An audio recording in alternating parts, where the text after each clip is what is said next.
নমস্কাৰ মই নীলোৎপল বৰা আজি মই ফেসবুকত সে নো টু ৱাৰ বুলি এটা পোষ্ট লিখিছিলো আৰু তাৰ পিছতে সকলোৱে মোক কমেন্টত গালি পাইবলৈ আৰম্ভ কৰিলে আৰু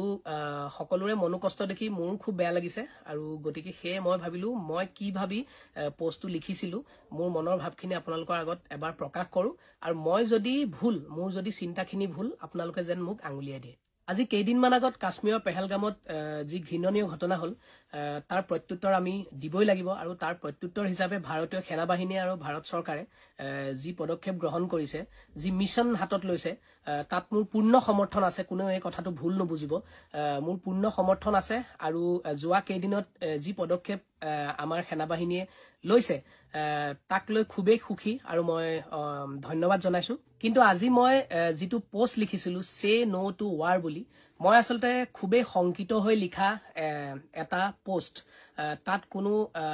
বিৰোধিতা নাই তাত কোনো পলিটিক্যাল এজেন্ডা নাই মই মনৰ পৰা লিখিছিলো আসলতে মই যোৱা 4-5 দিন ধৰি পাহাৰত আছিলো মই গতিকে মোৰ নেটৱৰ্ক নাছিলে মই গম পোৱা নাছিলো প্ৰতিদিনৰ বাতৰি আৰু মই আজি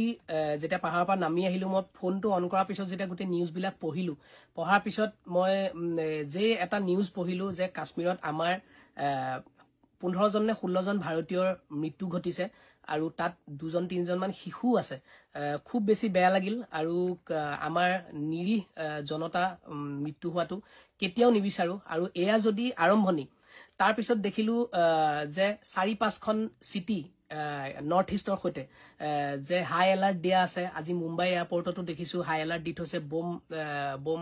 বোমা আছে বুলি তাত কিবা এটা খবৰ পাইছে গতিকে এই বাতৰিবোৰে আসলতে মোক ইমান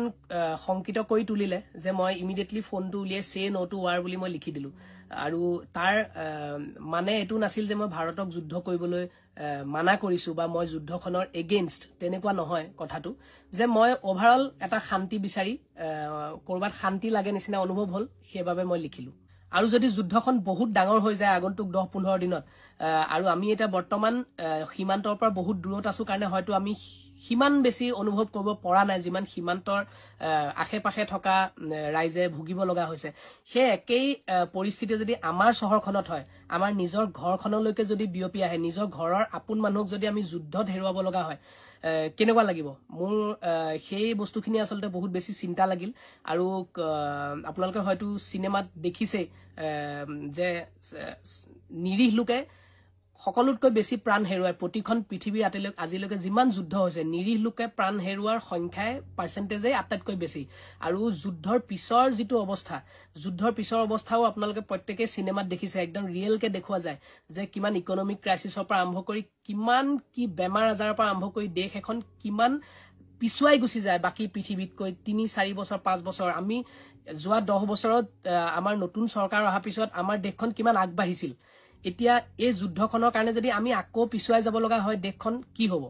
মোৰ আসলতে বহুত কেটা চিন্তা মনলৈ আহিল অকল এটা চিন্তা নহয় মই এঘণ্টামান ভাবি মোৰ এটা সময়ত মোৰ ব্ৰেইনটোৱে কাম কৰা নাই তাৰ পিছত মই সে নো টু ৱাৰ বুলি লিখি দিলো মোৰ যদি কৰবাত ভুল হল আপোনালোকে শুধৰাই দিব আৰু মোক ক্ষমা কৰি দিব যদি মই ভুল কৰিছো আৰু যদি